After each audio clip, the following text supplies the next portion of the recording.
Welcome back to my grammar tips YouTube channel. দেখো আজকে গ্রামারের টপিক নিয়ে এসেছি। মিসলেনিয়াস গ্রামার আছে, ভয়েস চেঞ্জ, ন্যারেশন চেঞ্জ, তারপরে জয়নিং আছে, প্রিপজিশন আছে। চলো একটা করে এক্সাম্পল দেখা যাক এবং সলভ করা যাক। প্রথমে দেখো কি আছে, ন্যারেশন আছে। My mother said to me make your dreams come true. যেহেতু দেখো এখানে কি দেখতে পাচ্ছি, অপটেটিভ সেন্টেন্স। অপটেটিভ সেন্টেন্সের ন্যারেশন করতে গেলে আমরা রিপোর্টিং ভার্বের বদলে কি বসাই মাই মাদার সেড টুর বদলে কি দিব, উইথ দিব। উইথ মি দ্যাট বসাবো, অপটেটিভ সেন্টেন্স কমা ইনভার্ট কমা তুলে দিয়ে। এবার ইওর ড্রিমস সেকেন্ড পারসন আছে, তাহলে সেকেন্ড পারসন থাকলে বক্তা যাকে বলছিল সে যে পার্সনে থাকবে, মানে মুখে বলছিল, তাহলে মাই ড্রিমস হবে, ফার্স্ট পারসন হয়ে গেল মাই ড্রিমস।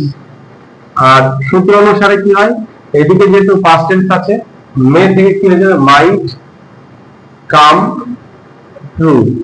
আশা করি বোঝা গেল সূত্র। অপটেটিভ সেন্টেন্সের সূত্র জানা থাকলে তবে ন্যারেশন খুবই সহজ মনে হবে। তারপরে দেখো কি আছে, ভয়েস চেঞ্জ আছে। ভয়েস চেঞ্জ করতে গেলে প্রথমত ছাত্রছাত্রীদের সজাগ থাকা দরকার। প্রথমে একটি ভার্বটাকে দেখো যে কোন টেন্সে রয়েছে, কোন ফর্মে রয়েছে। দেখো ভিটু ফর্মে রয়েছে। যদি ভিটু ফর্মে থাকে তাহলে টেন্সটা কি আছে, present past indefinite tense. Past indefinite tense মানে কি, এস ভিটু অবজেক্ট, এর প্যাসিভ ফর্মুলা মনে করে আমাদের ভয়েস চেঞ্জ করতে হবে। তাহলে কি করতে হবে, my favourite pen, my favourite pen was দেব, ওয়াজ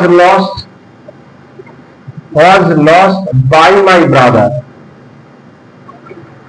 যদি পাস্ট ইনডিফিনিটের সূত্র মনে থাকে তাহলে ভয়েস চেঞ্জটা সহজ। অবজেক্ট ওয়াজ ওয়্যার, ভি3 বাই সাবজেক্ট। তাই সেরকম ভাবে লেখা হয়েছে, my favourite pen was lost by